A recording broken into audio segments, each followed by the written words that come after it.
everyone.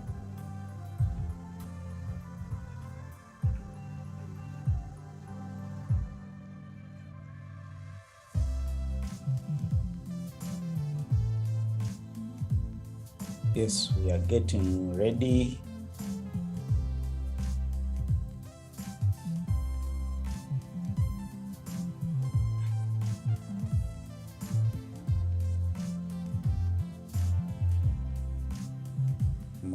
Morning.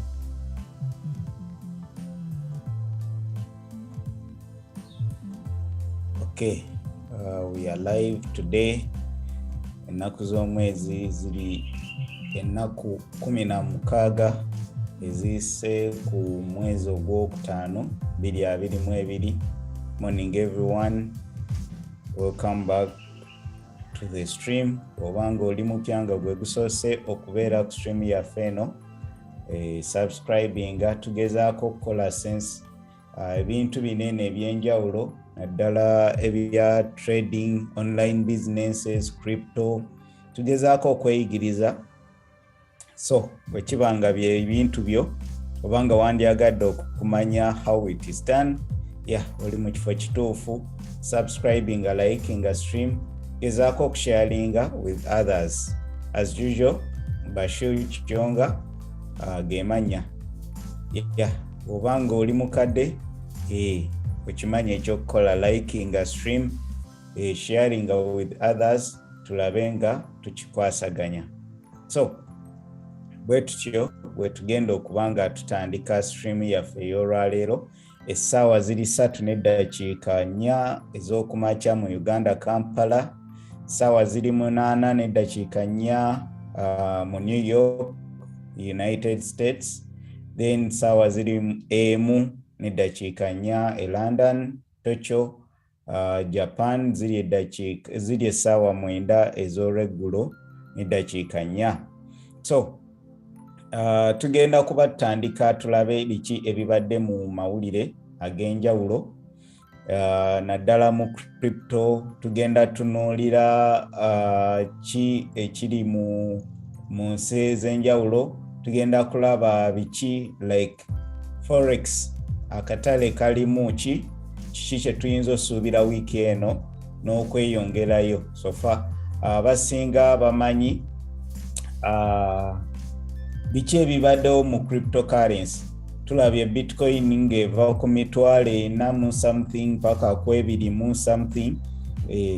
Tulabyeko Terra Luna nga eva ku $100 netuuka ku $, simanyi na bwe bazibala, cents 0.00 something. Tulabye different assets nga zigwa, tulabye tech assets, nadde ntunuulira post-em nga bagamba abagagga abamu mu US like how the rich lost billions of money. Katulabe waneeno sigenda gira naye bw'otunuulira how the rich lost billions in this crash.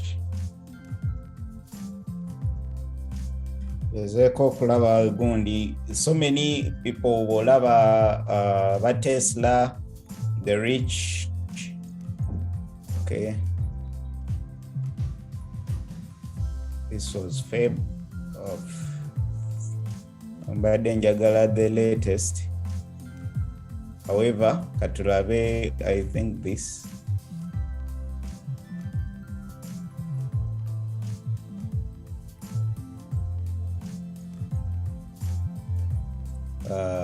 Mark Zuckerberg, this is not as recent, naye katulabe Mark Zuckerberg owa Facebook oba Metaverse oba Meta, not Metaverse, lost 29 billion in net worth. Bezos gained 20 billion. This is not ondiebuze naye tujja kuba tunula like so many rich people lost a lot of money when economic crash, like stock markets zibadde losing value, everything due to inflation, due to interest rates, nga bwe tubadde tujja tulaba. So katutandike n'okulaba amawulire ki agali mu katale sofa. Bw'olaba ntunula side wano waliwo live chat. So bw'olaba nga nkyuseemu mba ngezaako kunoonya live chat kyekigenda maaso, then bwe mba nkomyewo kitegeeza mba noonya gundi. Okay, let me get the live chat here and we move on. Yeah. Okay, thank you for watching abali ku live. Thank you liking buli lwotuuka, just like the stream. Bw'obanga oli subscribe tekina kye kikujjako kiyamba ffe, tekina kye kikujjako tuwagire. Tulina bakama baffe naffe abagezaako okutuuba nga batubuuza numbers, bagamba n'okola stream ne kubako ni like 2, like 10, like. So liking, subscribing, share with others. Bineno tugezaako okulaba nga tweyigirizanga ffe bannayuganda tuwone losses nyingi ekusooka mu crypto. Bangi abakyabibwa, leeta akamyu nkuwe ente, leeta emitwalo osimanya miliyoni 2 tukuwe miliyoni 10, which I don't think ebyo gye twasookera nti bikyali viable. Era omuntu abibwa mu ssaawa zino, ate n'omuntu atasobola kukola sente mu myaka gino, obeera oli bubi kubanga everything is available. Okay, waneeno bagamba according to mawulire, this is our website. Osobola ogendako ku Blocfiafrica n'ogenda ku blogs, tugezaako kuŋŋaanya amawulire ag'enjawulo so that ogasanga mu kifo kimu. Ogasanga oleme kubuzaabuzi like olabe wa woyinza okusanga amawulire agakwata ku cryptocurrency. Twasalawo gakuŋŋaanya, neera osobola okujaano n'ofuna contacts zaffe bw'obanga if you have any question about anything you would like. Nandiko advise nze nti do your own research. I'm not a financial advisor, nange ndi normal person nga abalala bwe bali waneeno. So let me try to share again. Let me see if I can have a better view. Sorry.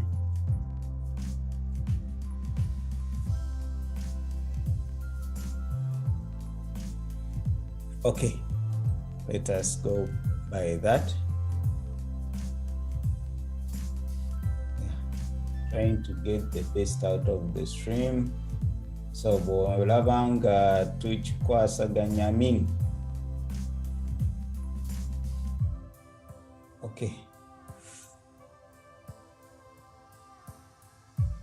Okay, so okutandikira ddala sigenda kugayitamu gonna, naye wabaddewo exciting news. Nadde ndaba Prince Charles ng'ali mu palamenti yaabwe, ng'agezaako okwogera ku mateeka agamu, neera ku tteeka libadde bataddeko emphasis. It was about cryptocurrency, nga bagamba nti they need some regulations. So emphasis was on cryptocurrencies during the Queen's annual address to the British Parliament. So osobola okujaana eno and you read more about that. Nti Abangereza twalaba recently nga UN ne European Union bagamba they need more regulations, they need clarity as soon as possible, kubanga ensi kati zitandise okwa-avoidinga sanctions. Badde bateeka perspective of Russia nti how Russia is using cryptocurrency okukola like obaji sanctionize Swift bichi. Swift nti techa Swift, it is a software company ekozesebwa banks of transferring a cent from one bank to another. Already nebalaba nti now they are using crypto as much, not banks are in that of transferring a cent from one country to another. So bagamba neno ngenda kuita mama tono. Bitcoin and Ethereum will outperform stocks as asset prices crash. says Bloomberg Strategies. Nti Bitcoin ze ngamba nyo Bitcoin ne Ethereum ever outperforming other assets, ever zibadde zi outperforming other assets. Yabobo tuwulira bulungi typing yes mu chat, just type yes bobanga koli.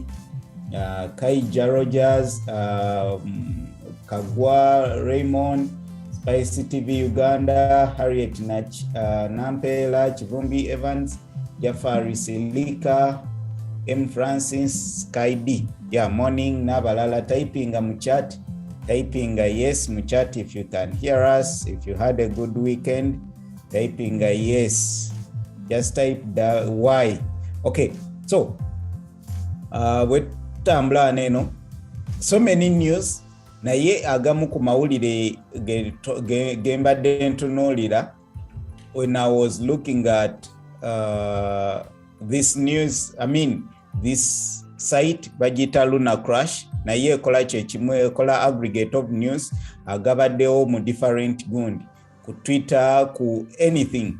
So one day, 17 minutes ago, 17 minutes, but we got this from the Twitter.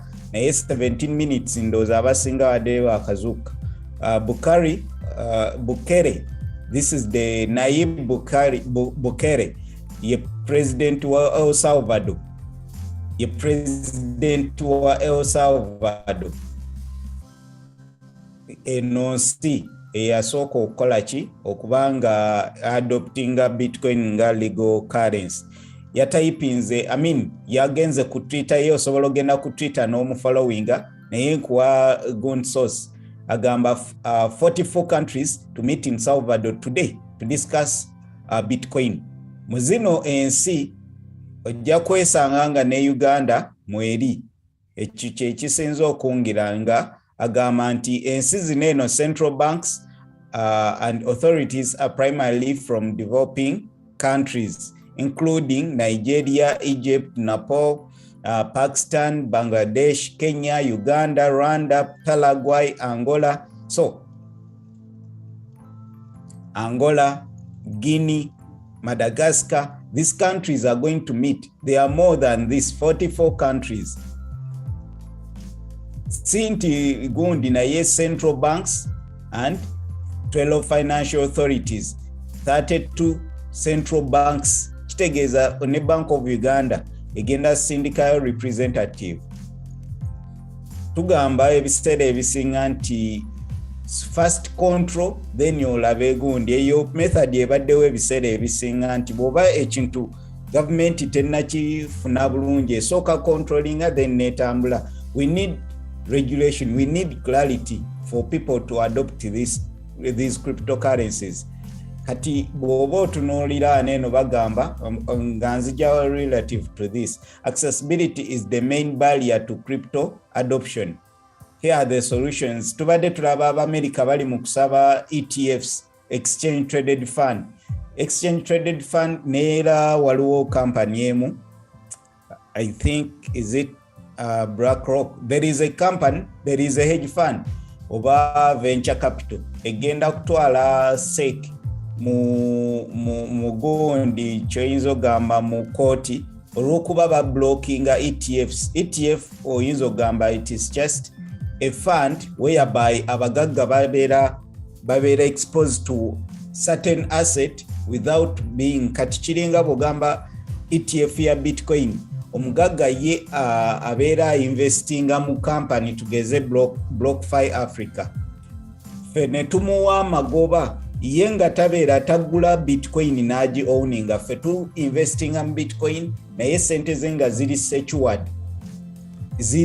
secured ye nga tayina loss. If we get a loss fe tumuwa magoba getuba tukoze eki getuba tugize. So ETFs zibe je ziri mu Europe nyingi, ETF za gold, ETF za stock market bobo manyi QQQ nyingi sigenda kugenda yo nyeyo naye we need such good clarity for people to adopt. Banja abagagga abagala naye bakyatya nti what is crypto, not necessarily naye baga what if I lose my money, where should I run to?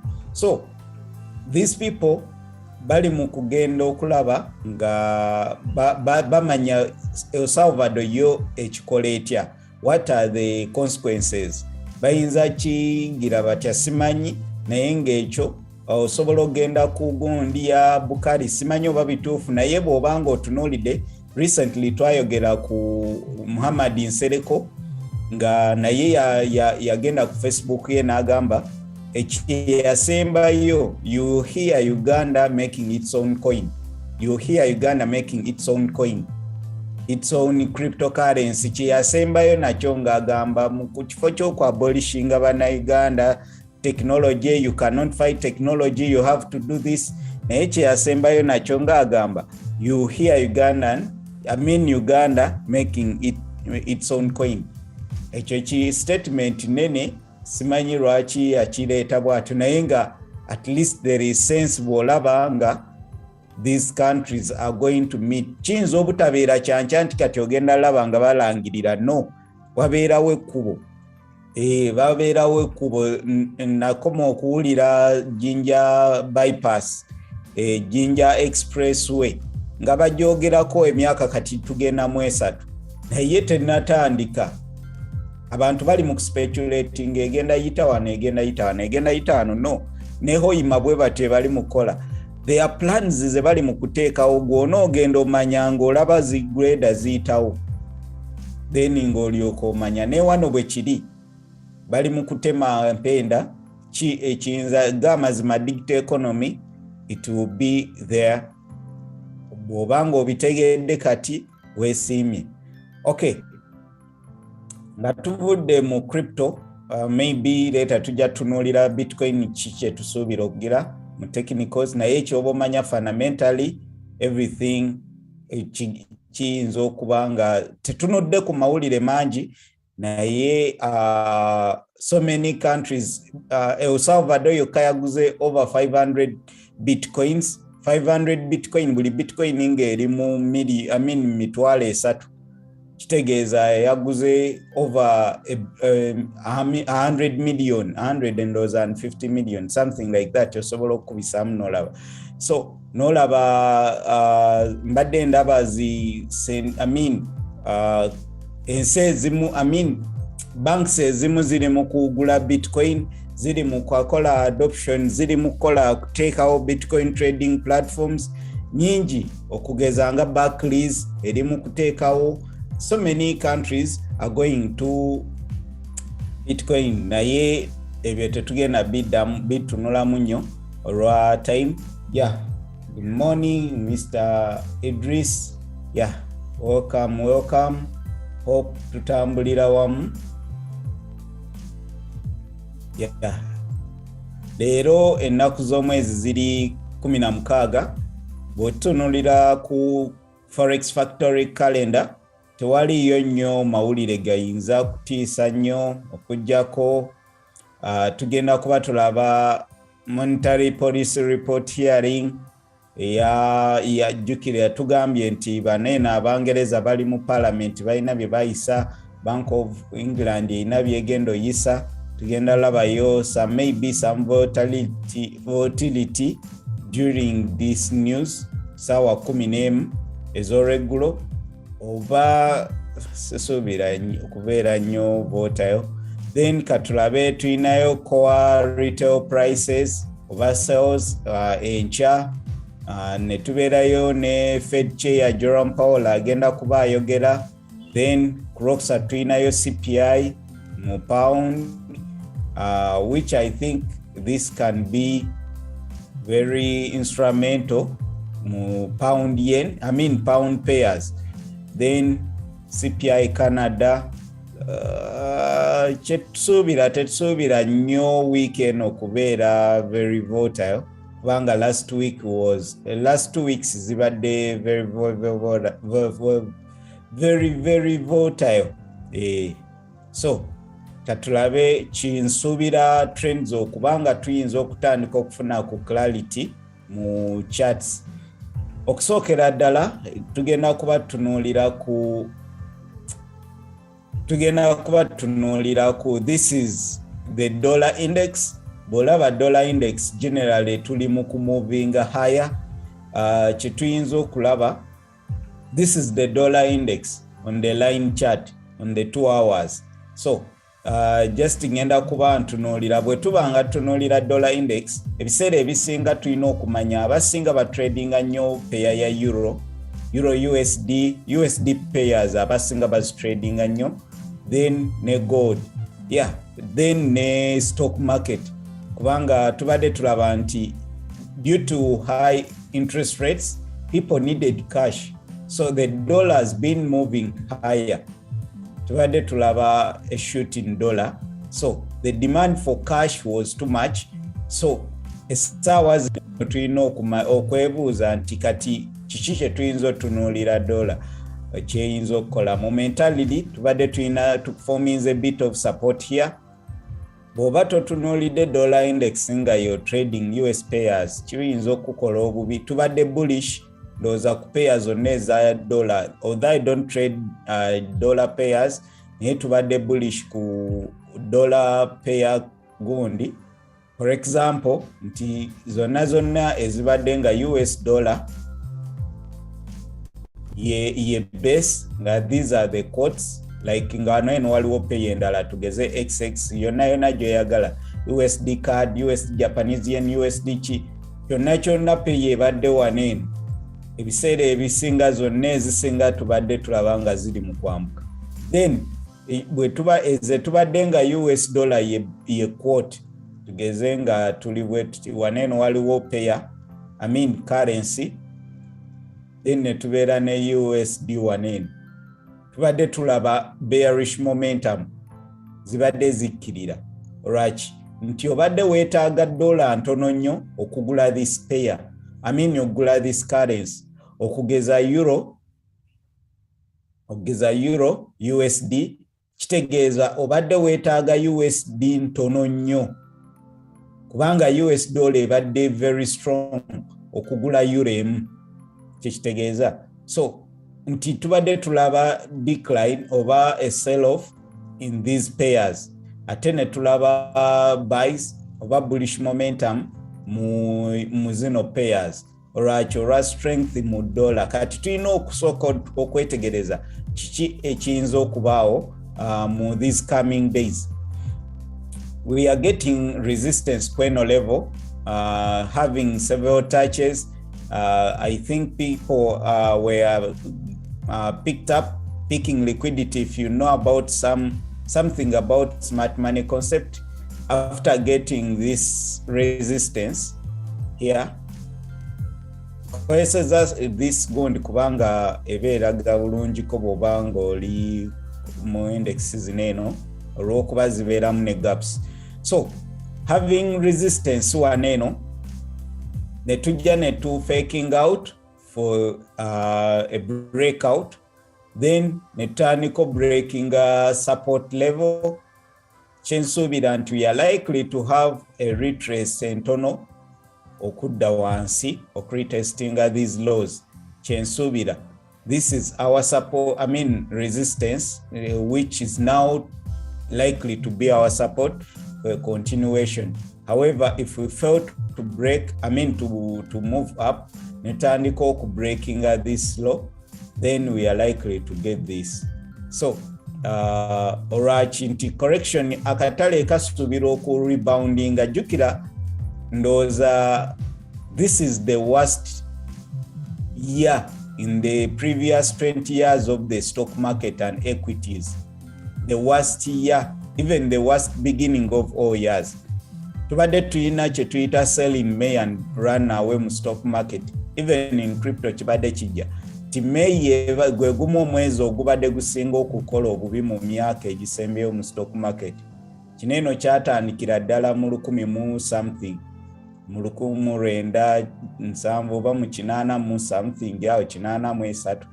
Wabaddewo okuviira ddala eno still sure, I don't quote me on this. Naye sell in May and run away eyengombe ebaddewo mu stock market for over years. Naye this is the worst May in the previous 20 years. Those okuva mu 2000 we waliyo waliyo crash sijjukira naye waliyo tech crash then bojja bagamba nti this is the worst start of all, like the year start, first quarter omwaka okubeera nga mubi. Kati ebyo byonna bitunuulirwa nti so many people are in drawdowns abali mu stock market. Jukira stock market eri over 100 billions. I mean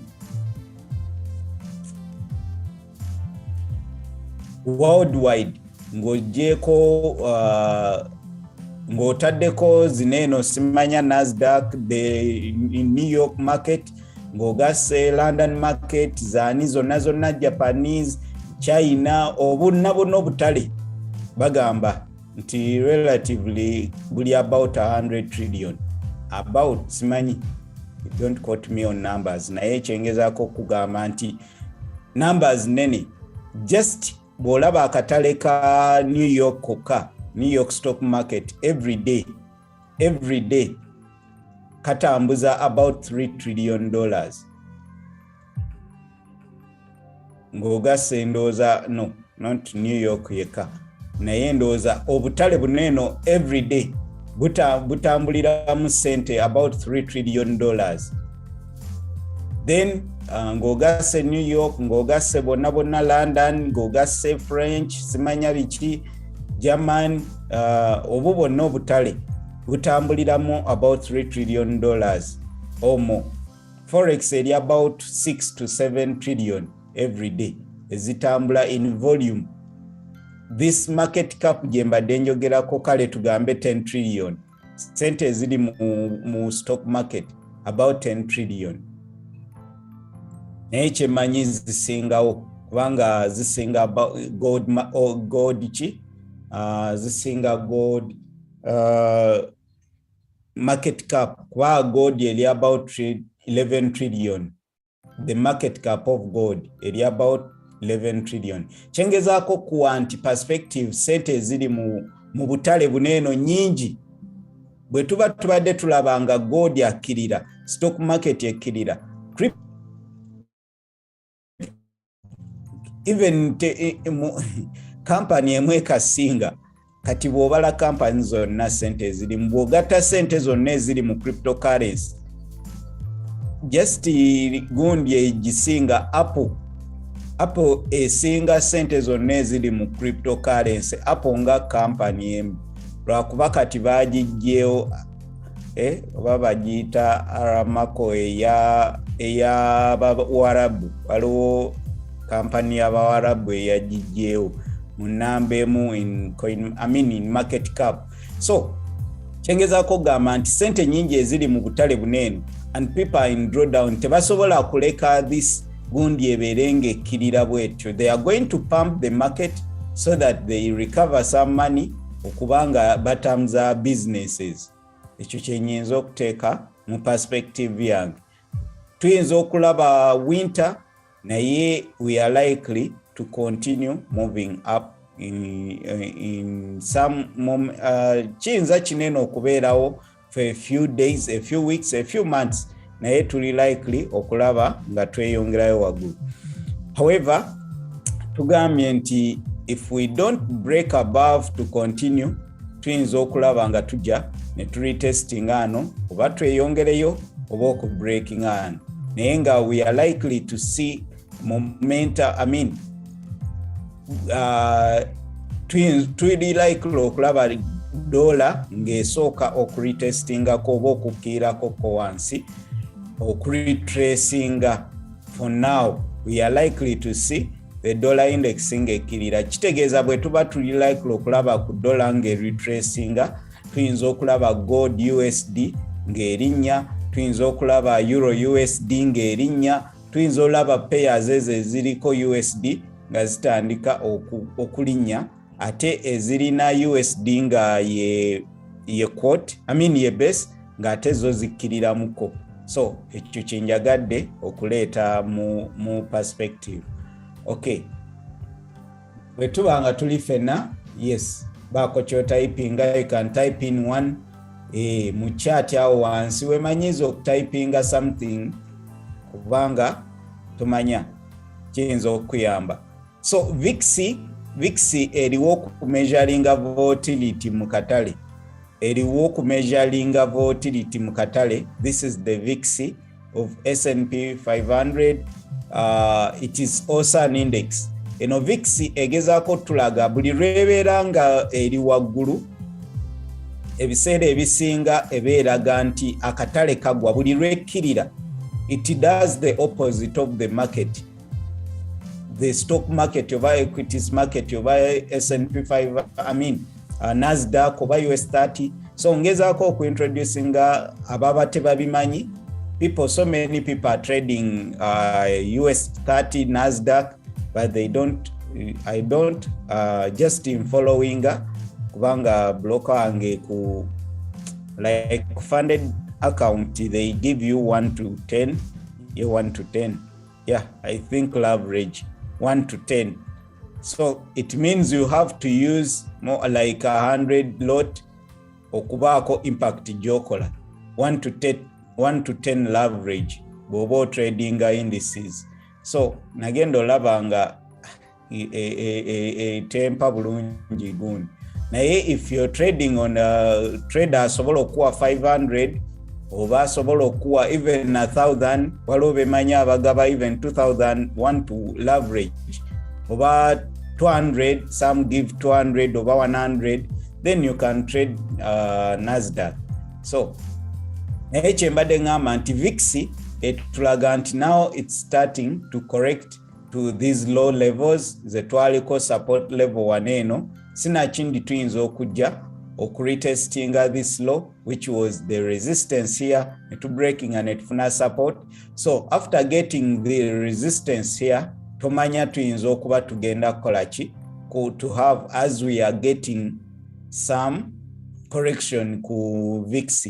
Tugambye buli lwe tufuna this pullback oba buli lwe tubanga VIX eri mu kukkirira, kitegeeza we are having a correction, vice versa in the stock market. Ate tulabanga crypto kati alimu wenjogera ku stock market ngezaako kuleta perspective even in crypto. Wa crypto kati ali correlated nnyo ne stock market. Nagezaako kunyonyola how crypto is correlated on S&P 500 nti almost tuyingira mu 1 tuli mu 0.75 correlation. So tuli mu kuyingira almost 1 correlation rate. So VIX singe January testing, if we don't get support here okweyongerayo nga we did like this, nga bolaba neno we broke through here netujja netufuna support wano netu breaking ano netuyinza okujja netufuna support wanene. However, singa to breaking below, kitegeeza we are likely to see a boom, akatale nga kaddamuko okwambuka ko waggulu. So ekyo kyentunuulidde mu these indices. Dollar bwe tulabanga correctinga, VIX correctinga, tuyinza okutandika okulaba US 30 ne other gundi nga zitandika okukolachi okwambuka. Yeah, US 30 ngenda kozesa line charts for this olw'okwanguyira tuleme kufocusinga nnyo ku candlesticks, naye twagala tumanye ki ekiri mu katale kye tuyinza otunuulira next week over this week, sorry. So we are likely to see a support on this level okweyongera agulu, because it was support here netu breaking nebeerako resistance somehow here netu breaking katulinga abakomyewo okufuna support to continue up. So nekirala singa tulemererwa netu breaking below, tuyinza okujja netu retesting, kitegeeza netufuna a more crash. Naye bw'oba otunuulidde trend line, we are like breaking out of this downtrend, twetaaga kufuna retest to continue up on this trend line. This is on the smaller time frame, however naye nga eringa eyinza okukola for now. So tutunuulidde nti can we get at least support here okulaba nga tweyongerayo okuretestinga this high sina chindi. I think we can take this. Sidi sikozesa nnyo trend lines kubanga zimbuzabuza eriwa gye nyina okuba. Can I draw this? Can I draw this? Abamu bagamba touches biri, abamu oli ojja musanga ng'agira. So eri relative buli omu agiraba bubwe. So however, if we break above here, then we can continue retesting these highs. We are forming a little bit of head and shoulder to manya if we can, if it can work out or continuing. Tulaba weakness in the dollar. Angezeko typing USD weakness.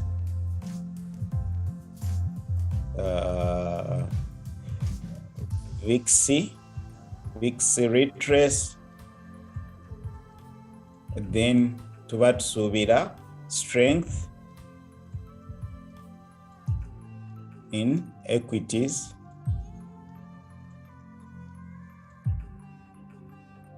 So tusubira VIX okubeera nge retracing to the lower gun levels. Dollar tulaba etandise okwekeninga after hitting the top over the resistance. Katuba tusubira some strength mu equities nga indices neno ne stock market tech companies. So ebyo byetuyinza osubira bwe tuba tutambula ogenda maaso. Katulabe wano Nasdaq, that is US 30, then we tulaba Nasdaq the same thing. Tusubira nga tujjeko binene ebyokunoonya major levels. Tusubira tuyinza okufuna support here okweyongerayo waggulu to retest these highs oba okubreakinga at least okujja ku retesting higher levels here. So ekikulu tuyinza okulaba retrace entono okweyongera waggulu, naye for now we are likely to have at least some bullish momentum this week. Bwe tulabanga tukkirira, it is just a retrace to continue up. So kansubire nti that has made some sense to some of the people abagezaako trading Nasdaq ne Japanese Nikkei. Simanyi oba bakiyita Nikkei oba Nikkani oba ki. This is the Japanese index for stock market. Nayo kyekimu tulaba there is some momentum after this big crash. So after getting support here kweno level, so breaking out kuzino resistance levels, tuli likely okufuna support here to continue.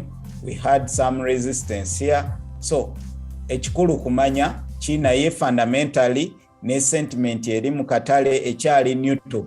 Abantu bamanyi kikigenda maaso. So waneno ba market makers we bakolera sente getting better prices n'okweyongerayo. But for me nzija sentiment yange ku dollar index ne VIX nendaba nti akatale kayinza okufunamu big pump, something like that. Okay, we tugenda ku gold. Let us use the candles here kuba tugenda kufuna some bit of. Okay, okutandika ne gold for today's analysis.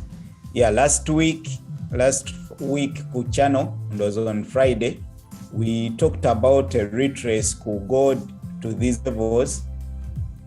Deleting everything. Twali tusubira retrace ku zino levels here. Oba wagguluko, we are here so that we can go higher. However, we didn't reach here, but we had a retrace. Nga tusubira nti tuyinza okupikinga okujja okukola weak fill, which we had here. Sina kindi okuretesting these levels, which we had some bit of. Let me go to higher time frame. Okay, is in per day. I think on the daily, we had liquidity setting up on the daily.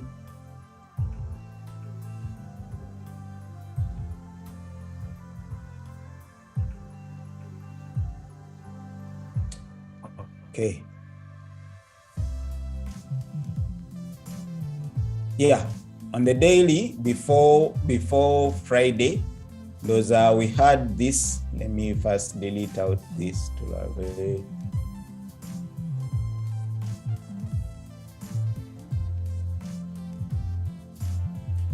twina liquidity alia settings arresting the one, which we had to take out.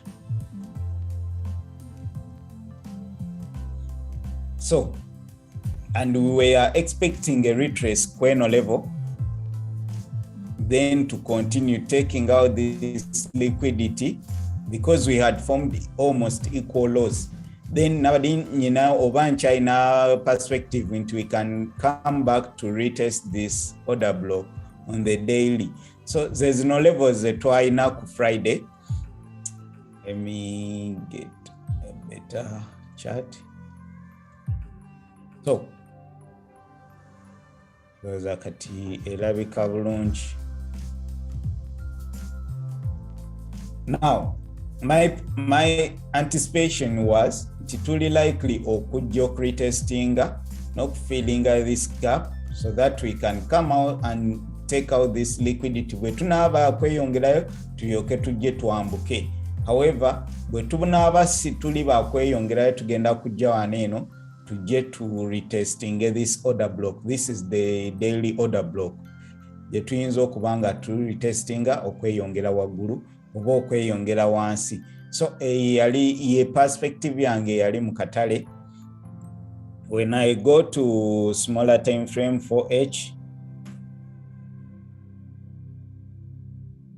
okay, this was we didn't get much there, then 2H.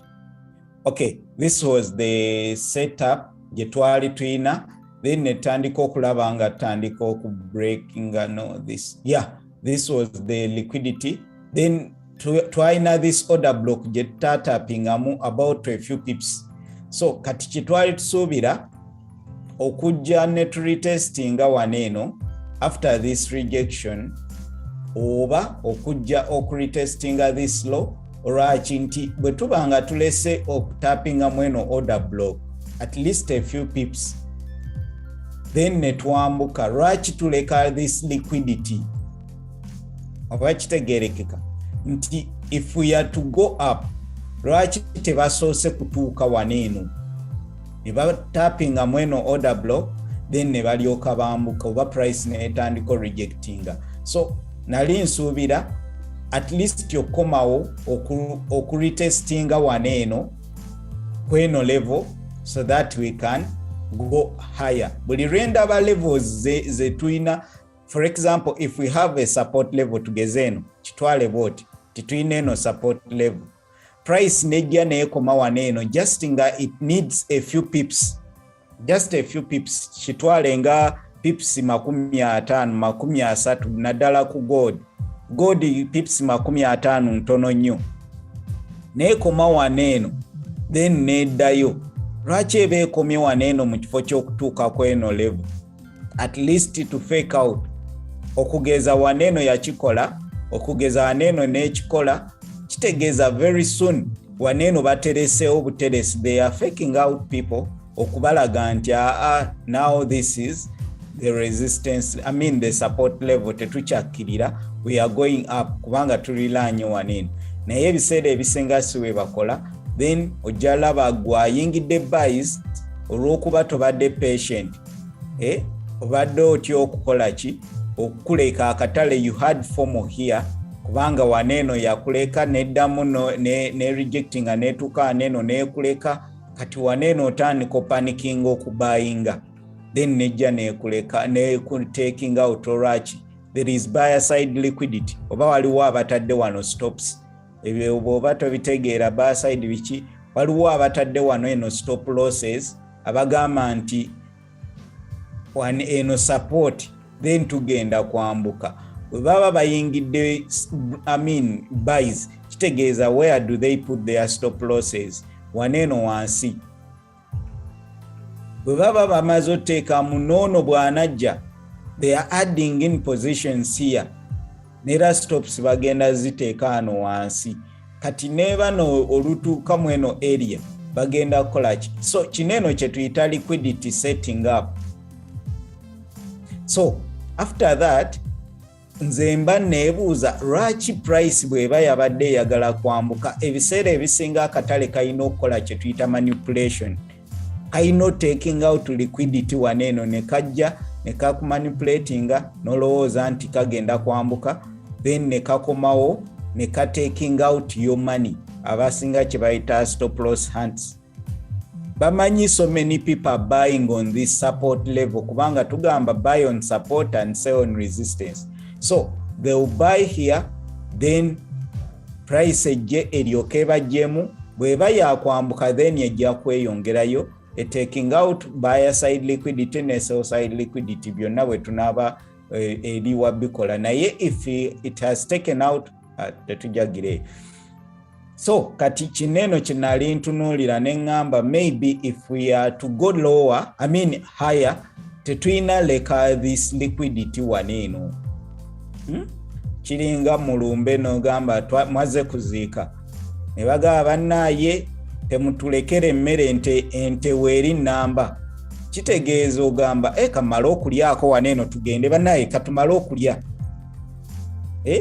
oli ne bw'aba akumamu omuliro agamba bannaye musooke mumala okulya just ndeese ekyo simanyi example ndala gye nyinza bw'oba olina example so kati waneeno ngamba nti lwaki baleka emmere eyidde waneeno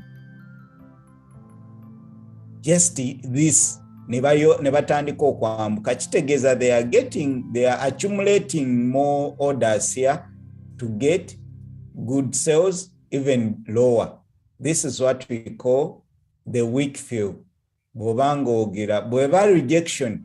For a rejection, for me, I think we first take out the liquidity, then netukomawo waggulu. If it had taken out this liquidity, netuddayo waggulu.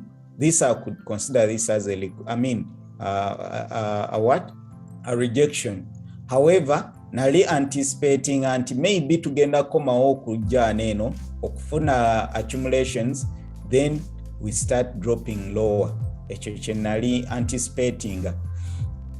Ngezaako kuwa perspective nga I took this trade naye teyali nyangu. We started having bullish momentum.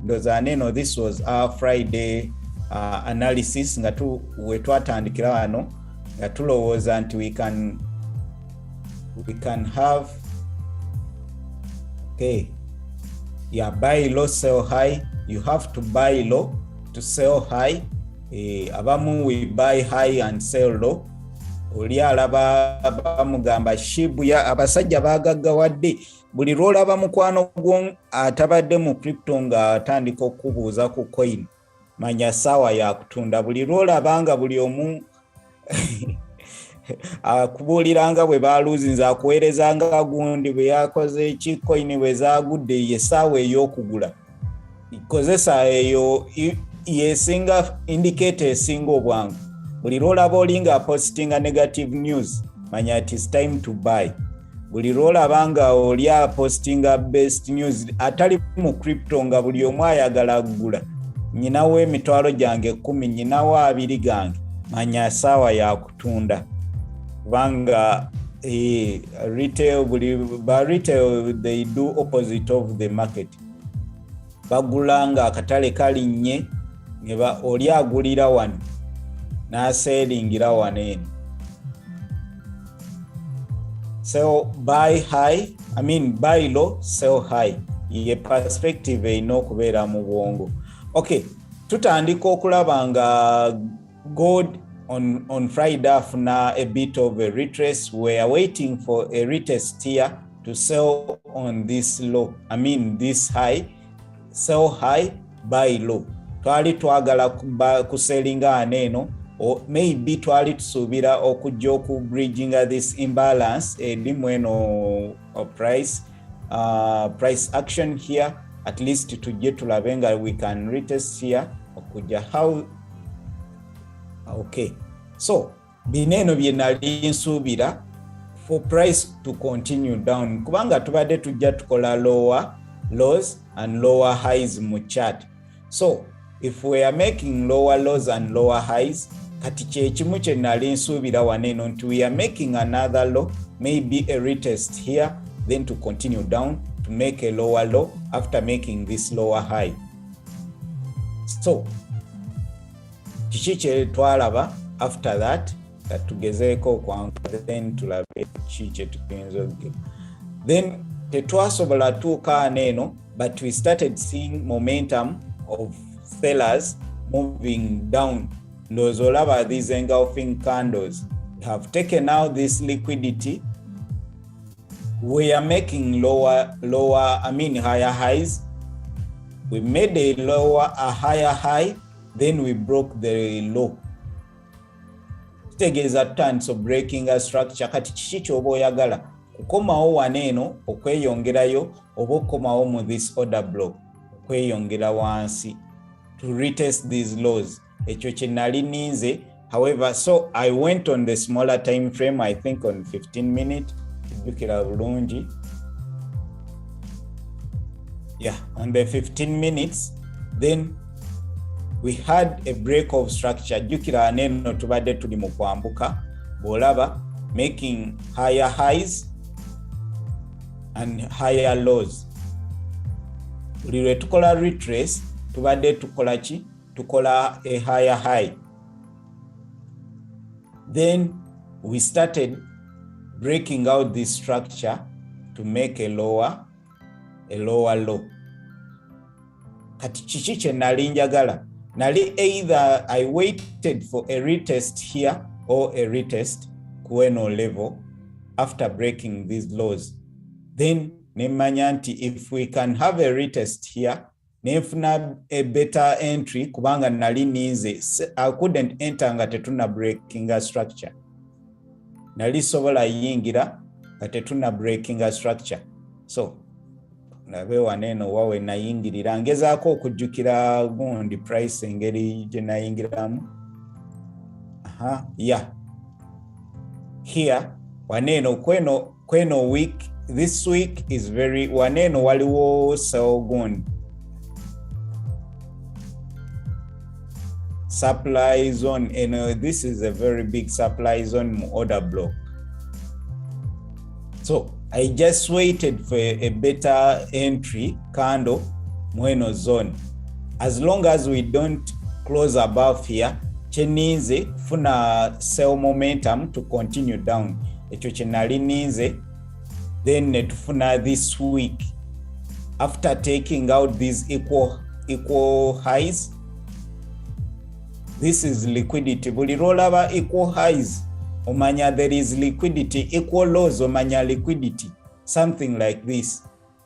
There is liquidity. Buli rollaba chineno oba mu candle oba mu structure. So after taking out this, nenfuna this pin bar, I had to enter kukande ezidako waneno to continue down. Okujjawo my target oba my area of, this is my area of interest for now.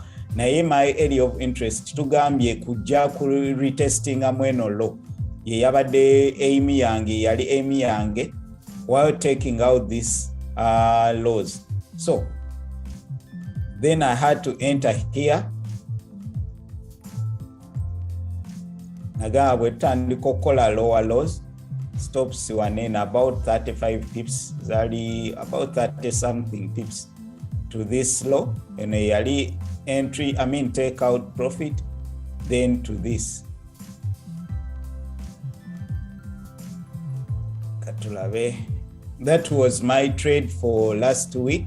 Yeah, I was tagged into the trade, then netandika okolachi kubanga tukirira mpola. So ekyo ye yali trade yange. This no wantawanya kubanga we had to come back maybe almost on the entry point, then netukomao retesting. I thought we had support here, then okubanga tukolachi tuyongerayo waneno price action yene etawanya oba oyagala nnyo oluyingira n'okolachi n'oyambuka.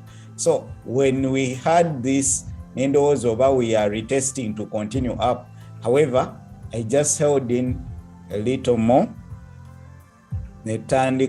So my idea was, if we break below here, I take partials. If we start breaking this low, I take partials. Chiba chizibu okuholdinga sina nze stomach to hold this full trade. Sinaba jifuneyo basijina, I'm impatient. So sijagama nti I held the full simanya 1 to 4 risk reward. No. So that is how I held up neja hitting our target. However, yeah, that was the trade for Friday. This was for Friday. That is how, but okurechinga aneno nali already not taking the profits waneno. Not that I didn't trust the process. Na ye boba bineno boba okola postmortem oba olabanga byangu nnyo. Naye bw'obanga oli mu trade kiba kizibu okuholdinga this trade posing with time otandika n'okimanyira nti maybe. However, you hold, for me I take partials. Gold is very volatile, eyinza okukuwa waneno nekomawo hitting stop loss. So that was the trade for Friday. Right now chiche tulaba mu katale, just njagadde kuwa gundi perspective. Kubanga this we did this analysis. We did it on live, genda ku live channel yafe last Friday, date query ojalaba. We did this analysis, so it was about tetuja taking every trade here kubanga obudde tubeera na butono, naye maybe ejja kuyambako buli lwolaba nga tukoze analysis, maybe eyinza okuwa a better idea ngeri ki gy'oyinza taking out your trades. Ekikulu kubanga osobola okutakinga trades oba oli weka oba oli nani, anytime you can look at your screen and you take the trade. Kyekisinga okuba ekikulu ekyo. Bw'oba oli mu chat ng'otuwulira kandabe, leave a like guys, just leave a like, support the channel, leave a like. Yeah, great mwebale nnyo abaliko subscribing. This is the fastest growing channel mu Uganda about forex trading, about crypto.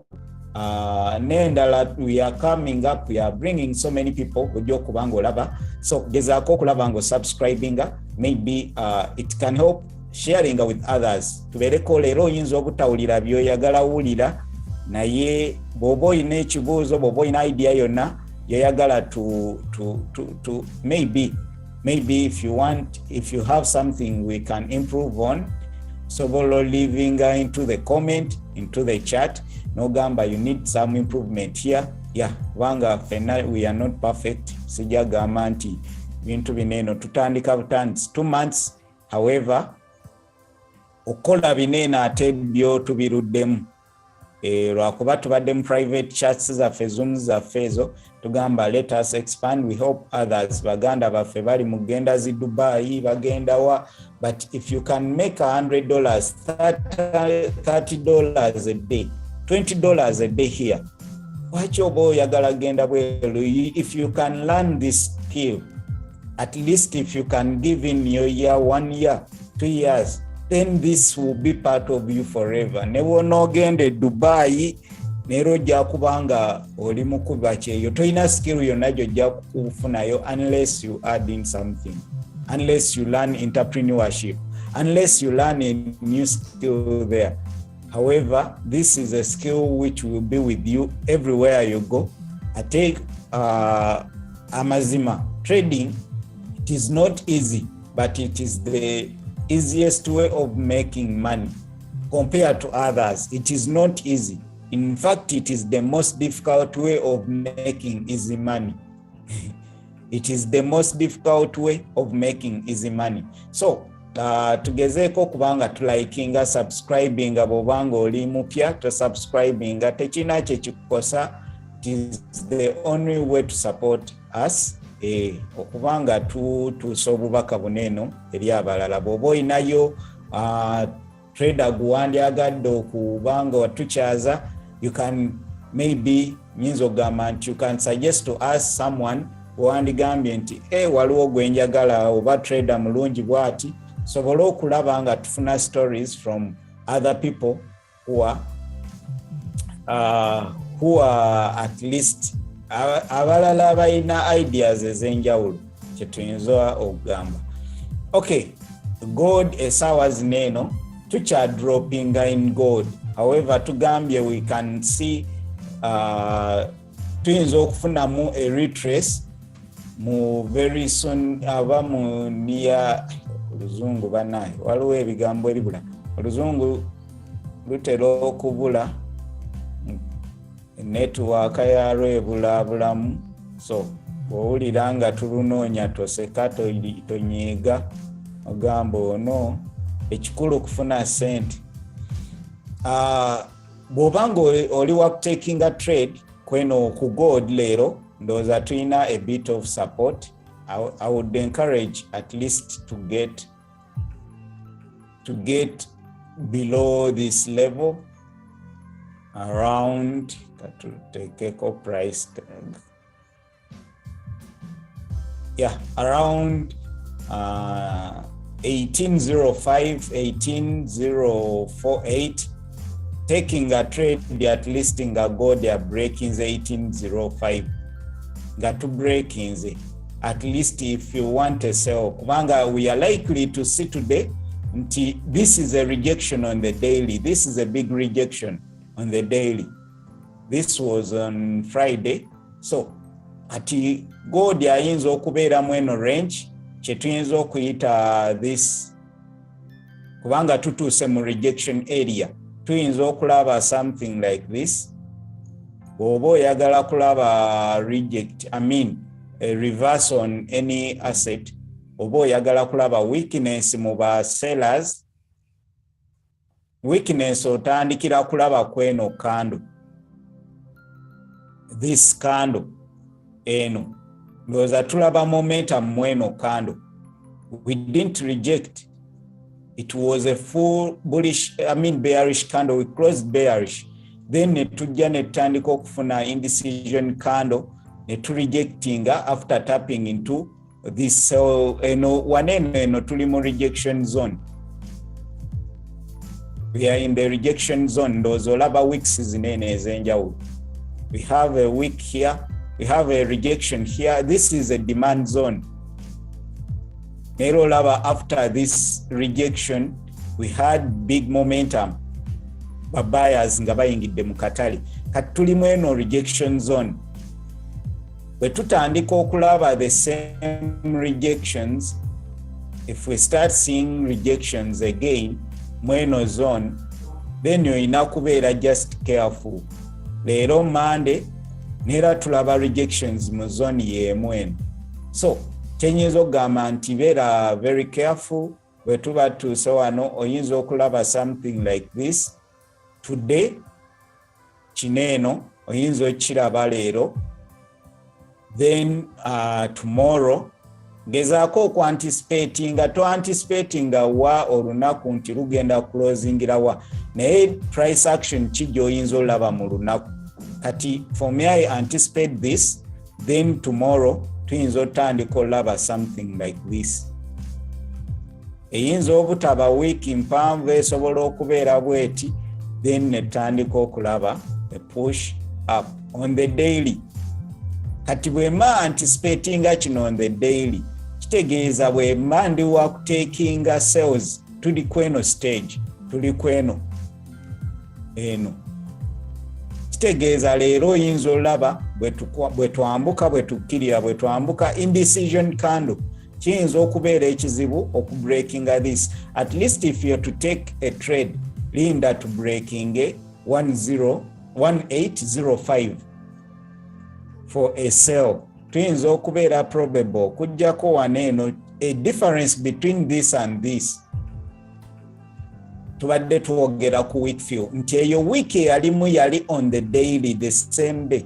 Twali tuyina Whitfield waneeno on the same day, nti eno twalina week yali waneeno on the other day nga tuyinza ogifiiringa okweyongerayo. Naye bw'otunuulira on the daily volume eno candle is very very bearish compared to this of Friday. So bwe tuba nga tulina this rejection, kitegeeza tuyinza okuba tuyina gye tuyita inaba oba inakando eno ebeera oba olabanga kando like price egenda breakinga wansi egenda breakinga agure breakinga wansi breakinga agure then nebeera mweyo gundi mweyo range ngeri awe kulaga eyambuka ekkirira olunaku ne luggwako kati for you when you take a sell ne bajja ne bakustepping out when you take a buy ne bakustepping out nebeera nga ojja labako ng'efuuse eya green emala ekomewo mu red efuuse eya bullish efuuke bearish like that okukakana ng'emaliddemu eno range. So kati bw'oba you anticipate the daily bias to be bearish naye with the week bearish, I think it is you rather leave it to not to trade. You rather not trade today gold unless ng'ofunye better setup kubanga kineno kye tusuubira mu next days. So if you do this dinda maybe we reject we tukomawo mu zino levels oba waneeno then you can take a sell kubanga tusuubira egenda closing at least bweti nze ekyo kyensuubira bweba ya closing bullish tuyinza olaba kando ngeri tugeze mpa perspective yange daily bias yange bweyinza okuba ku gold ne ku pairs endala osobola okunoonya kiki kyeyinza okubeera. So ye kande eya Friday then tuyinza olaba something like this. Tuyina week eno waggulu then neno bweti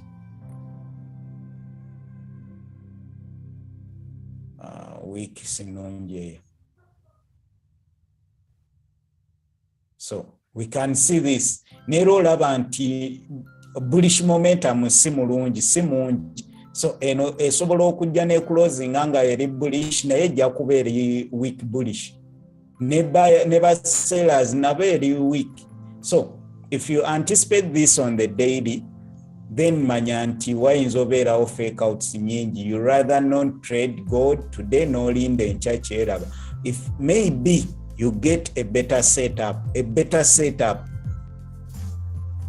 So ekyo kyendaba ku gold ngenda kuba nize ku smaller time frame sigenda genda ku 4H kubanga 4H egenda kuba ebuzaabuza.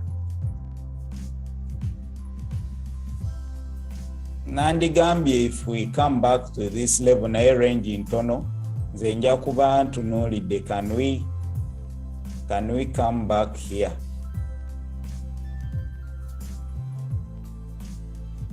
Yeah, maybe kweno level. Then mwenje okunoonyeza entry. Singa tukomawo ko waneeno for sell high tugambe we want to sell high kitegeeza twagala sellingira waneeno. We sell on resistance to continue to come back mweno range awo kijja beera better. Maybe if we break below kweno level netufuna good breakout for continuation to come and fill this week. Naye mweno range I wouldn't take a buy but tusobola ofuna rejections waneeno tusobola ofuna rejection. So I'll forego a buy. Jukira about taking a buy also kyagenda muki against the trend yetulaga tuli mu kukirira. If you take a buy it is short lived nga bwe twayogera wano your buys will be short lived. Kitegeeza if you get 20 pips you will go out, 30 pips you go out. Naye if you wait for good sales osobola ofuna 50 to 100 pips. So you either wait for sales for 100 pips or you take a buy for 20 pips, which is very risky to take a buy other than taking a sell. So I would encourage nti tulinde muko katono. If you're to take trades on gold, tulinde tulabe if we can retest here for sales or below here for more sales. Kitegeeza if we break this level, we are likely to continue at least lower to this level waneeno. Kitegeeza on the daily then you can anticipate the daily okubanga if we take out this liquidity, this low, kitegeeza on the daily candles ezo zigenda kubeera zitya, kubanga already daily candle of Friday eri bweti. This is the Friday candle, this is the low, eno ye low ya Friday. Then eno leero bwe tujja ne taking out this liquidity, kitegeeza tugenda kukola weak fill. Kati tusobola okujja ne tukola bwe tutyo, then ne tukola bwe tuti, ne tukomawo ne tuclosinga bwe tuti. Kino eno kijja kubeera nnyo bullish because we've taken out liquidity. If we start breaking these lows, then ne tujja ne tukkirira, then ate ne tukomawo waggulu, ne tukomawo mu ranges in. Sobola olaba something like this on gold. You can anticipate this. So if we anticipate this, kitegeeza ku daily candles ojja giraba ng'eziri bwe ziti.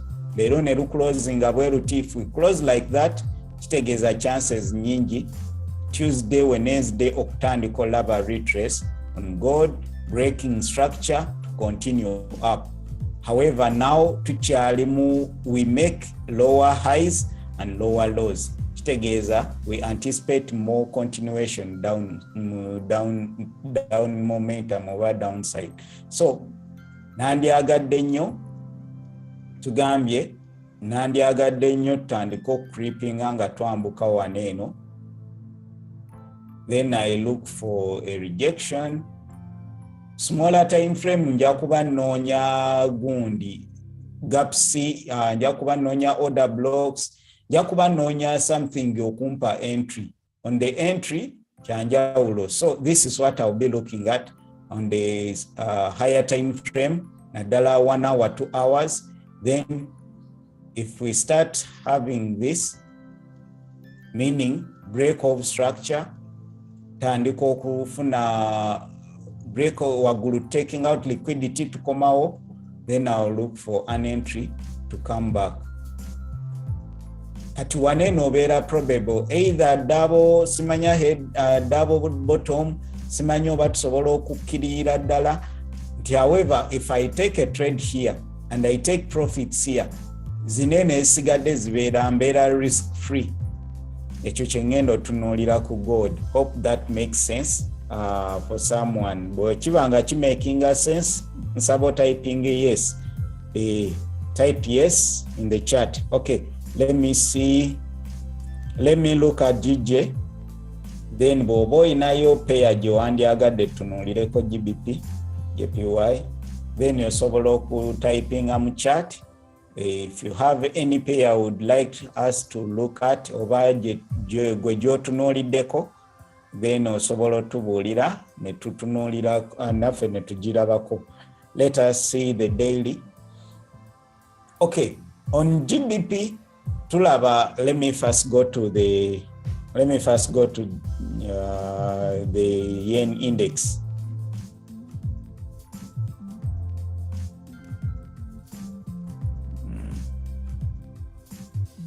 Yen index, I like the line chart.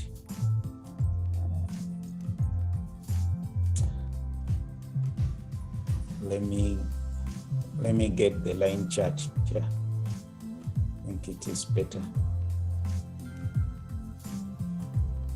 This is why I use line charts on the indices. Kubanga zibeera mu gaps, zibeera zigapinga. So when you use a line chart, ekuwa gundi okubeera tebibuzaabuza. So this is why I use the line chart. Bw'olaba gundi, bw'olaba candlesticks over, sorry, when you consider candles zineno tojja kufuna kituufu, naye when you use a line chart it gives you proper gun. So that's why I use the line chart.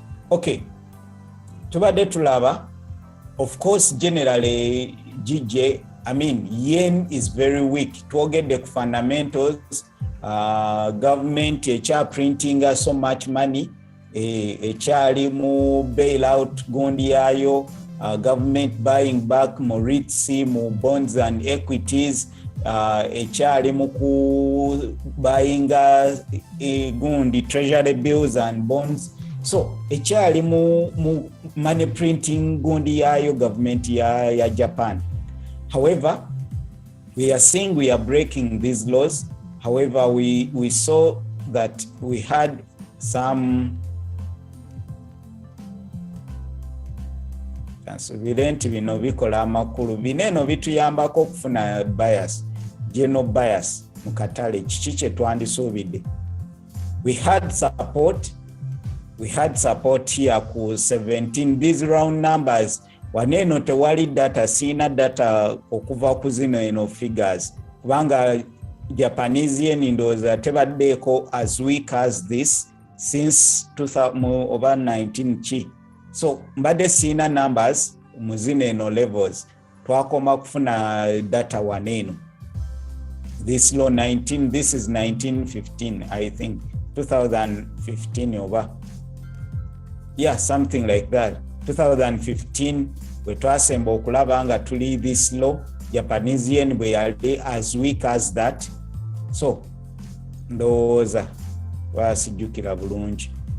Here, this is the data I have, akoma aneno mu 2007 kweno chart. So esaawa zineno we are using round numbers, ze tuyita psychological numbers, 76.5, 76, 77, 70 bichi zetukozesa tulabe, can we get support on that, on those numbers, on those psychological levels.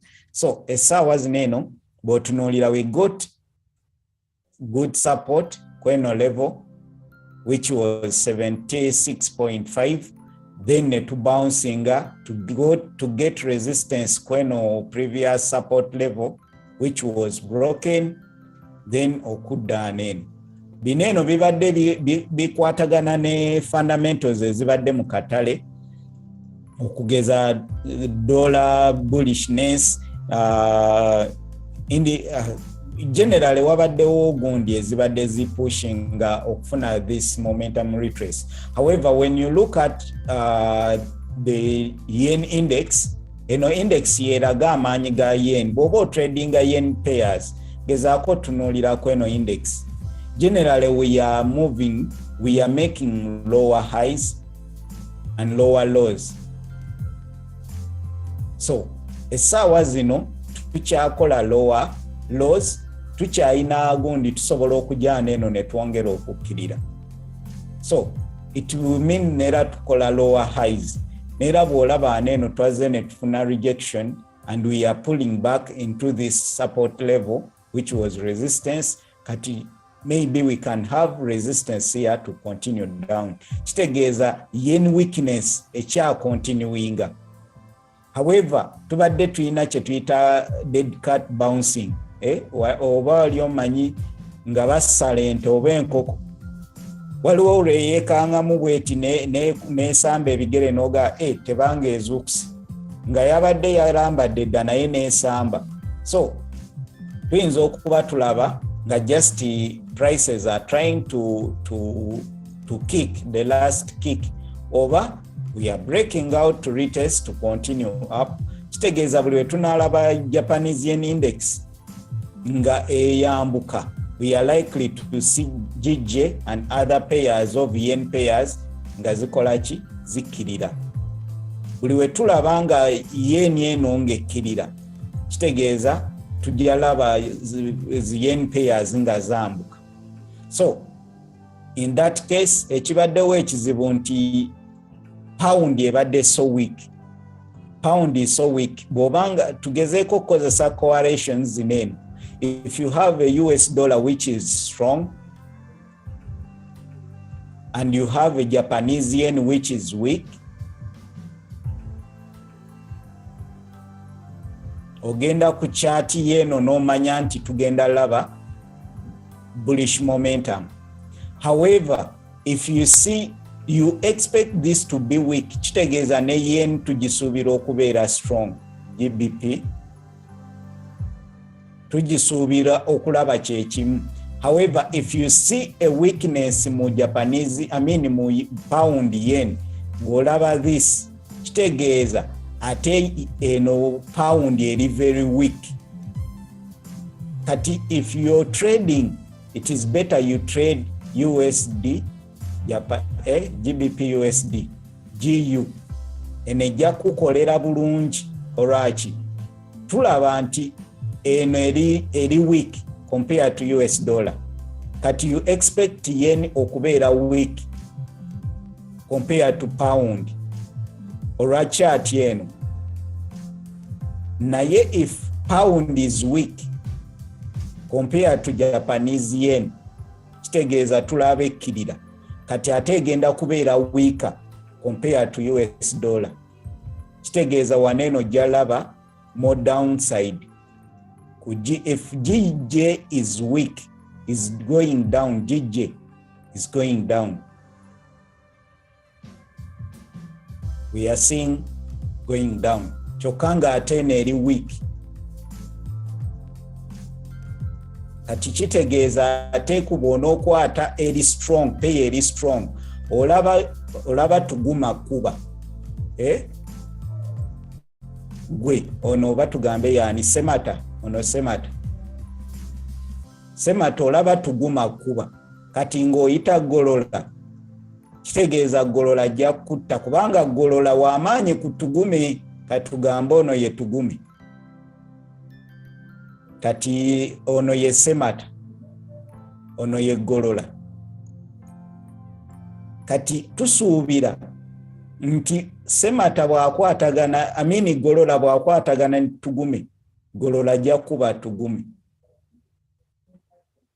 Kati semata bw'aba w'amaanyi, tusuubira bw'anaakwata, kubanga golola akubye tugume, semata alina kuba tugume okulaga nti w'amaanyi ko kuono. Kati ono bw'aba w'amaanyi ku semata, njogera kuba n'abakuba taikondo, nalabako semata tugume golola.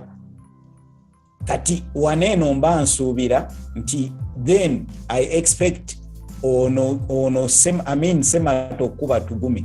Naye singa tuguma akuba semata, kati ate gwe semata bw'ona ogenda kugolola ajja kukola ki? Ajja kukubira ddala ng'oggyemu ebya laaka. Oli ayinza oseerera n'amukuba. Just mpadde example. Kati gwe gitwale ku Man U, Arsenal, Chelsea, Liverpool, olaba Liverpool akuba Chelsea. Kati gwate Chelsea bwakuba Man U, Chelsea bwakuba, togenda ku Liverpool n'osuubirayo wini mpozi nga bonna banaaba balwadde. So kyengezaako okugamba ekyo. So nti kati tusuubira yen okubeera weak. However, if yen is stronger compared to pound, kibeera then olina okubeera ng'omanya nti pound eri very weak. Just njagadde ako kayitewo GBP JPY. Katulabe perspective. Tusuubira yen okubeera weaker this week, okweyongera okukkirira. However, tulaba ate it is strong compared to yen. However, you can zoom in n'olaba kiki kye tusuubira. Let me go on the daily. Kansuubire nti making a sense. If I'm making sense, typing a yes banaye tubeere nga twengagingira wamu. Comments kyenva sigendayo nnyo kubanga tewaliyo nnyo questions, tewaliyo nnyo comments. However, if you have any comment, typing yo tulabe. Don't forget to like the stream, guys. Liverpool, Chelsea. Sajja agambye Liverpool, Chelsea. Olaba Liverpool ekuba Chelsea. Ate gwe Chelsea ekubyani. Chelsea akubyani. Chelsea naye emenya. Teina gwe ekubye. Chelsea ekubye Madrid. Tugambe. Gwasembayo wadde Madrid yayitamu naye. Chelsea ekubye Madrid. Kibiri waneeno. Sibijja wala mbijja waneeno. waliwo agambye Liverpool Chelsea kati kampe example eyo kubanga neno tuli mu kweyigiriza mu lulimi lwe tutegeera. Okay, kyengamba kiri bwe kiti nti you imagine Liverpool Chelsea, Liverpool ekubye Chelsea kati kitegeeza eno eri week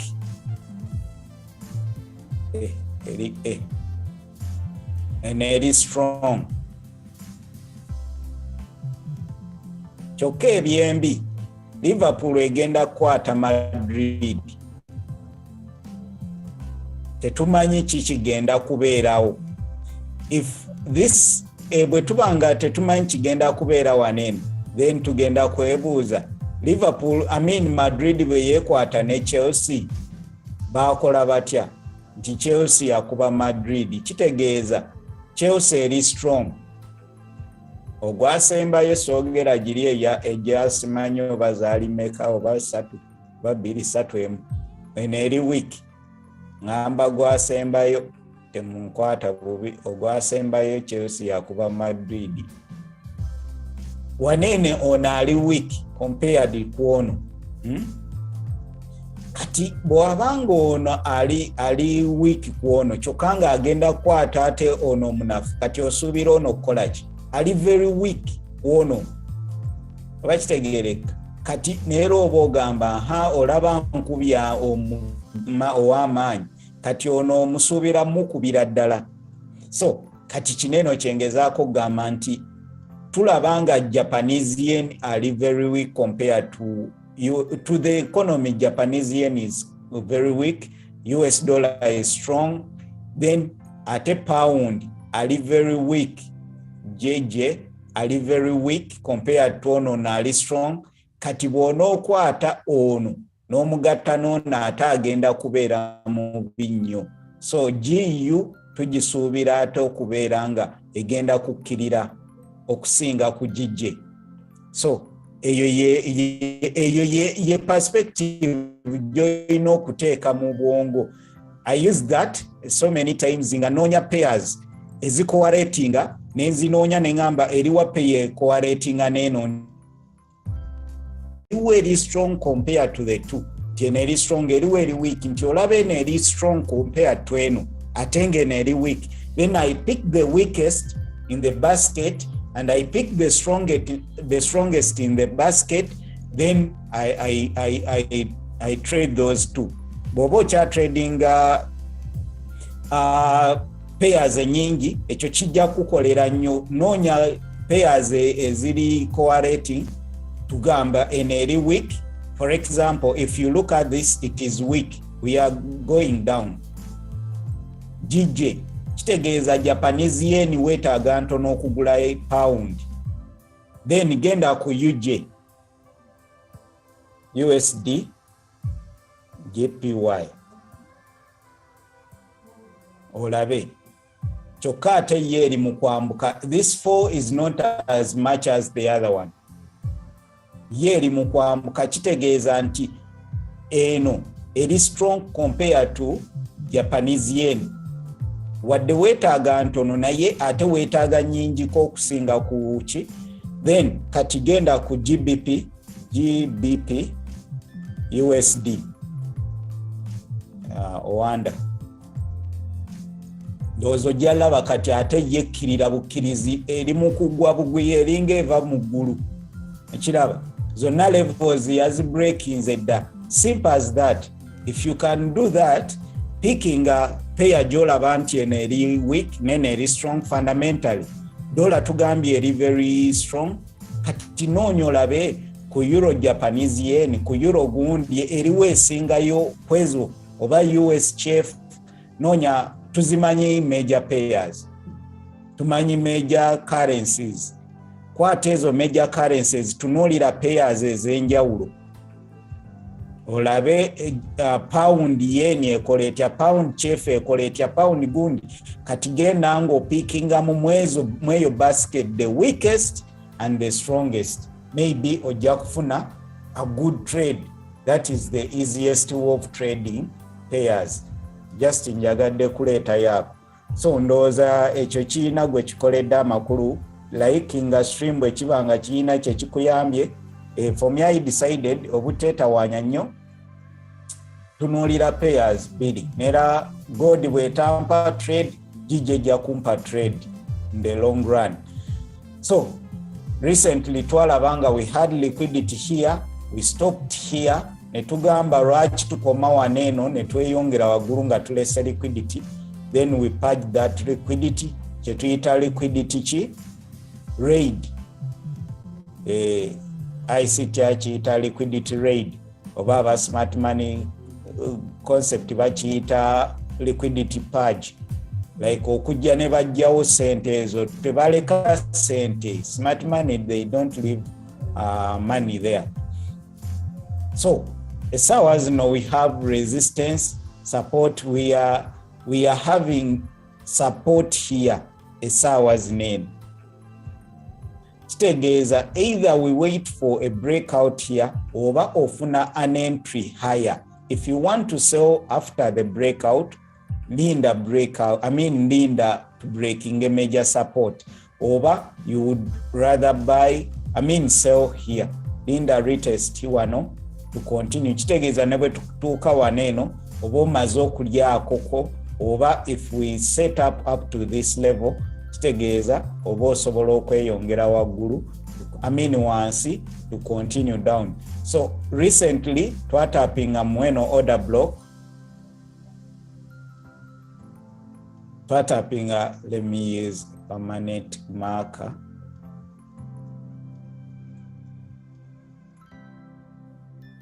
We tapped into this order block. This is on the daily order block there. Then net rejecting. And as we talked about this level, we are likely to reject here. Then if we break below mweno level, tuina imbalance ali waneeno, tuyinza okujja kweno level for more rejections. Twogedde ku weakness eya Japanese yen. We have talked about the weakness of Japanese yen. Netugamba nti we are breaking Japanese yen cheri mukola eri yabadde ekola kye tuyita dead cat bouncing, ekomyewo below the support level. Eno nkuwa perspective ya Japanese yen. Should I put it on the comparison? Naye kati kye tusuubira kye kino okuritestinga waneeno, kati buli lwebanga ekkirira kitegeeza waneeno egenda kwambuka. Buli lwebanga eyambuka kitegeeza eno eri mu kukola retest, eno naye ekola retest waggulu, eno ekola retest wansi, eno ekola retest waggulu to continue down. If Japanese yen eno tugambe JPY, gye tuyise JXY index yayo eno, yo buli lwebe ekkirira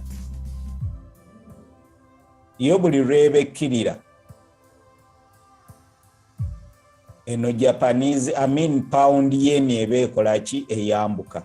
Buli retestinga ezineno resistance levels ezandibadde nga support okubanga ekkirira, kuba kati yo tugibalira nti tuli waneeno.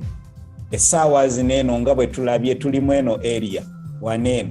So bwe tubanga eno efuuse resistance ne tujja ne tutandika okukkirira, eno jjukira ebadde ekola ki retestinga nayo support okubanga tugenda kwambuka. Simple as that. So if we reject here, ngenda kuba ntunuulira, are we rejecting the Japanese yen to continue down? Kitegeeza we are getting momentum to continue up. However, singa tulema okurejectinga aneno ne twambuka, then I'll wait for this to break below here, oba okujja waneeno okutandika okukkirira okweyongerayo ku retestinga this level or this level. However, if we retest this and we start failing to break above, ne tutandika okukkirira to fall. If we fail to break and we start falling, then ngenda kuba noonya more buys above. So chenjo kuba nize waneeno to continue up. Hopefully leero tulina kye tufunyemu.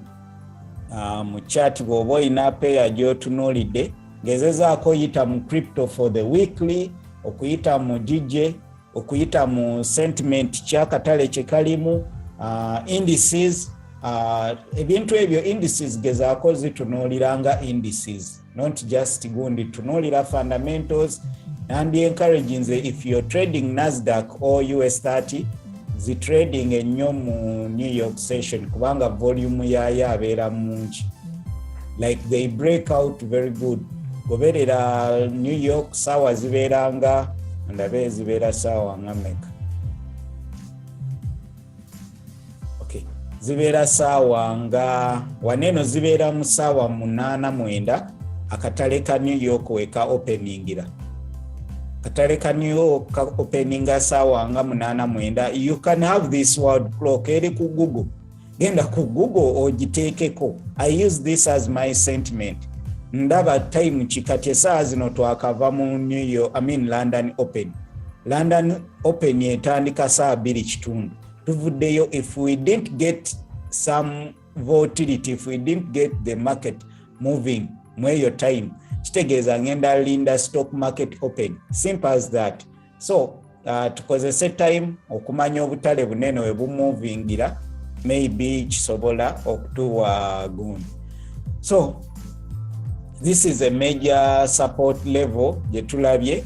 Ngenda kuba ntunuulira wano nti if we are to take a trade for a break, yakuba needs a break below there, at least 715 potential. Let me type in here potential.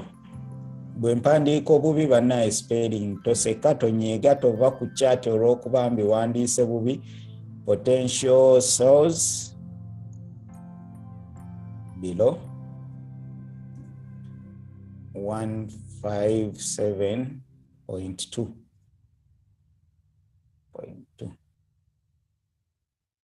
Eno yengenda okutunuulira potential sells wano oba after rejection here. Potential nkyatunuulira sells for now. Potential sells simanyi oba mpandiise kituufu after a rejection.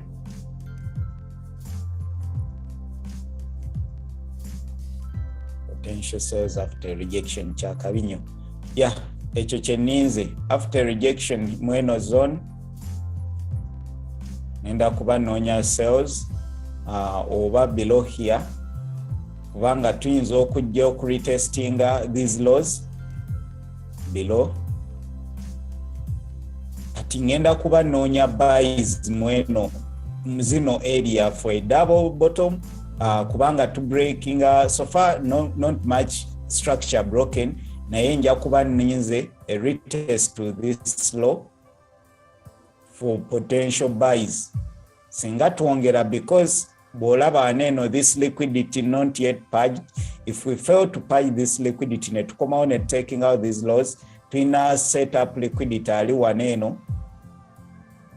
kyensubira nti we are likely to come to take out this liquidity. Singa tujja neno ne rejectinga oba mweno area, I'll be looking for buys to retest these highs. Eno ye weekly gundi yange jengendo okubanga ntunuulira mweno zone. Sigenda kuzanyiramu, sigenda takingiramu trade kubanga oyinza okuyingira buys ndowooza olaba ziri very very painful ne bakuba kande munejjawo zino zonna buys zo. Ne wano oyinza oyingira buys ziri very very painful nofuna kande emu ne wipinga all your profits. So and for sales oyinza okuba wakayingira sales olwonze egire wano nejja nekomawo mu trade mu entry yo. So abamu bayinza okwagala oyingirira kweno order block, but I think if you want a better entry, sandirowoozeza this order block for good. No, yeah, I'm seeing this order block which can work out for an entry to continue down to these levels. Nainandia got the better sell up here, a continuation down over kweno low. So I think that will be it for today for the chart analysis. Unless ngaliwo I know some questions, leave a like, subscribe, share with others. Okay, great information. Thank you. Yeah, someone said hello. Okay, New York open 3 p.m. Yeah, eberawo 3 p.m. naye waliwo kye tuyita pre New York open. Ebiseera ebisinga indices neno zitandika okutambula ku pre New York session sawa 8 ojalabawo ku volatility. Then bobanga tosobola trading volatility oyo nandigambye olindire ddala 30 minutes after the stock market open. Genda ku time yo jalaba ku zibera saa kitundu eza mu New York, waneno ndoza zibera sawa nga 11 au 12. Tunulira nnyo waneno wabera sawa nyeza mu New York. Kozesa that time gundi ejja kuyambako. Okay, ndoza tewaliwo nnyo balina gundi, waliwo agambye consistency. Yeah, I've been following this guy for YouTube. Let me go to okay. For that analysis yange ndoza kulinda abasinga baba bagala trading, taking a trade na if I don't say trade I will not take it. Sijja kugamba nti ngenda taking a trade waneno nga teriwo, sigenda forcing a trades zitaliwo. So yeah, thanks for Banaye, thank you so much for subscribing. Yeah, we are growing very fast. Just in 2 months what we have achieved is so much. Sijja kulimba, I didn't expect this. So subscribing, so many people take months to get even 100 subscribers.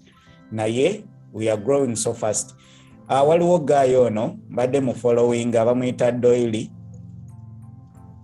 Doily FX, Doily Exchange. I like his attitude. He's very calm, very transparent. Ali normal job. If you don't follow this guy, really he's good. Not as good nti agenda kulaga biki, no. Naye namulaba mbadde ndaba videos ze for now like 2 years, at least for 2 years. Naye after 3 years in trading, he finally bought his dream car. I liked it. Engeri gyagizemu n'engeri struggles abadde engeri gya blowing accounts has been so transparent. Non so nti abeera nnyo ku YouTube, I mean kulaga biki, naye you can watch this. My take jasinza okunsanyusa kandabe when he was talking about how he bought his car. Mainly yayogedde ku consistency. His car where you car. It is a BMW eringe ya mukulu Festo, kubena eri hybrid. Very hybrid. This is the car. That is the BMW. Iraba eringa musota. So yagambye ekigambo kimu, consistency. What the way the only attribute Jainzo take up for his success is consistency. He has been abaddeko down moments, consistency. Wekibange ekigambo kifuba naye sobola kifuna wonna mu dictionary ku Google. Don't quote me on this. You quoting abyenjogera ebitonotono. So mbutuufu sinza buteegomba mmotoka eno nebweba nkadde. It is very good looking. Yeah, lwakuba eri wansi mu nguudo ze Uganda oba ojja givugira mu compound yo oba ku highway, I mean ku Ntebe Express ezo zokka. Okay, By the way, kyembadde just ngamba nti his attribute ayogedde ku anything you're doing in life, especially in trading. Try so much to be consistent. I've been consistent. I think I've been doing Zoom meetings for over 2 years consistently. I couldn't miss a Zoom for a week. Now we've been on this channel consistently, at least for the past month, consistently. If you're not consistent on the small things, if you're not consistent on your trading, it doesn't mean to be able to chat every day. Pick something which you do. If you're to see videos every day about trading, they are consistent.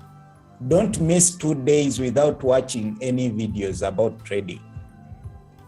If you're consistent, simanyi kyoyagala. Nze ngamba nnyo abantu nti bw'oba ng'oyagala kubeera successful in trading, start doing exercise.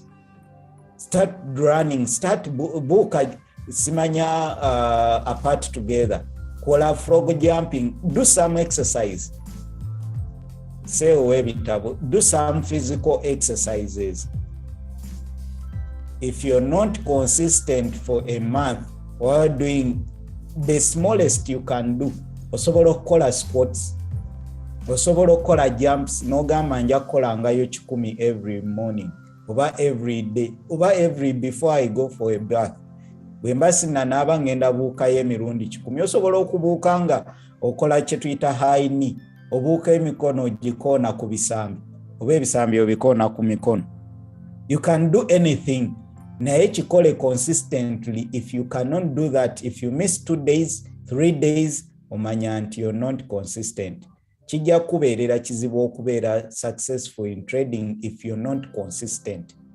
I promise you. The good thing, mu private chat yaffe, nabadde mpeereza such message ku gundi. Before even he posted this video, bw'olaba video yagipostinze like it was 4 hours back, 4 or 5 hours. I sent this message yesterday on our private group. You should be consistent in anything. Nadala, if you're building wealth in trading, if you're road to wealth in trading, if you want to be successful in trading, this is my dream also. Yinza obutaba eno, yinza okuba eyange cross country discovery, yinza okubeera kyonna. I'm not so much into cars. Naye nange nyina dream car. Kyengamba nti if you have anything you're dreaming about, you have to be consistent on what you're doing. Results zijja kujja, tezigenda kujja direct nti egenda kujja lumu. Naye you get the results if you're consistent. How could you miss 2, 3 live? Simanyi, how could you not see any? Kyokanga ofuna obudde oli agamba sifuna budde, naye nga afuna obudde obwa gataliiko nfuufu, obwa kazannyo, obwaki, afuna obudde to do something, but is not, tafuna budde bulaba video about trading. Okola mu kikuubo, okola ku boda, okola mulimu gwonna gw'olaba nti gukyagaanya okuwa kyoyagala. Olabye something new you can do for the previous 3 months, 2 months, 1 year. Okoze byokola for 5 years, they are not giving you anything different. You need to change your 5 years. Naye kineno kirabidde emyezi 2-3, naye you don't have time. You don't have consistency to do that. Something different from that. So, hopefully, I hope we get something. I mean, we learn something. Let us be consistent. It is the only way we can change our trading. We're trying something new. Trying okubuka, try something. I just promise you, if you're not consistent, it will show. And go go enyini ojatandika okumanya nti waneeno no siri consistent. You do something physical. Bonobanga or take our plan, do something, have a plan. Otandika okulaba, can I do this consistently? If you're not consistent about it, kitegeeza you're delaying your success, you yourself.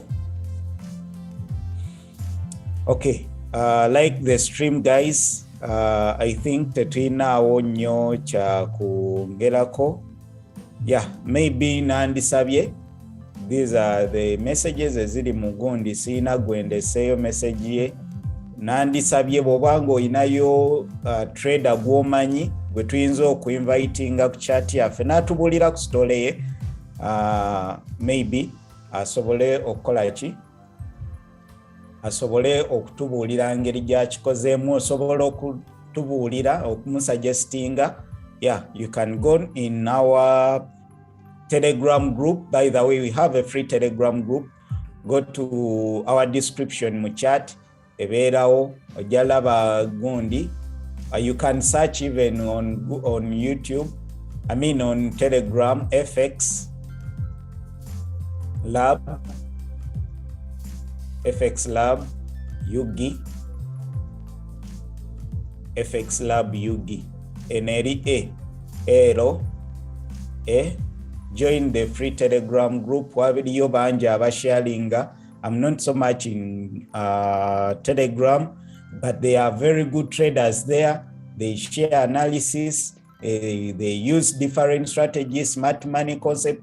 Obo yagala kulaba mbutufu crazy trades, you go to our Gondi, ojja kubanga osangayo. You can chat with others, ojja kubanga communicating with so many traders there.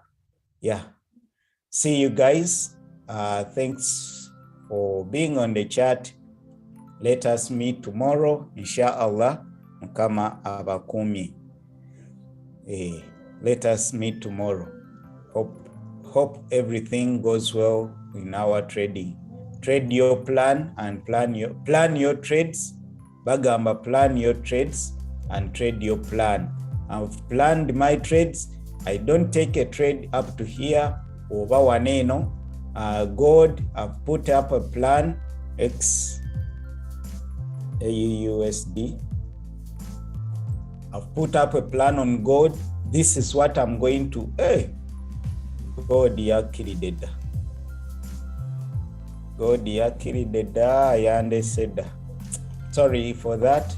This was, yeah, would have taken this trade naye tubadde tuli ku chat. Yeah, tetsobodde kwata. This is what kyobadde osuubira kineno nti if we break below here, then kiki kyoyinza okusuubira. Ndowooza tubadde tulaba if you could take a trade below here, then tubadde tusuubira okujjana eno. Kati I would anticipate nti if we start breaking above, I mean netukomawo mweno range naddala, if we close, if today we close, let me see this, if we close above this week, chances nyingi nti we are likely to start moving up this week. If we close above this week, chances nyingi nti we are likely to start moving up. Yeah, because we've taken out all the liquidity here. Last liquidity abaddewo, kati we have to fall lower okuja, because we've taken out this daily low. Eno ye wabadde liquidity yatuviirako pushing higher, then unless nga tuze ne tweyongera wanene, then naye today maybe if I get a retrace, manyi you have to look for waneno to continue oba muzino level. If I see rejections again here, then ngenda kubangize. Sigenda trading kati up to New York session kubanga eno move endese sikyayinza tradinga this trade now. Enda kulinda. If I get a retrace here mu New York session, chemanyi tuli likely okuranging from now up to New York, then I'll take a trade for a sell to retest this low. See you guys. Tugenda koma neno olw'obudde. Tetwagala kuwanvuya stream bantu kwetamwa olw'okuba twogedde bingi. So we shall be meeting tomorrow for more trades. See you everyone. Thank you.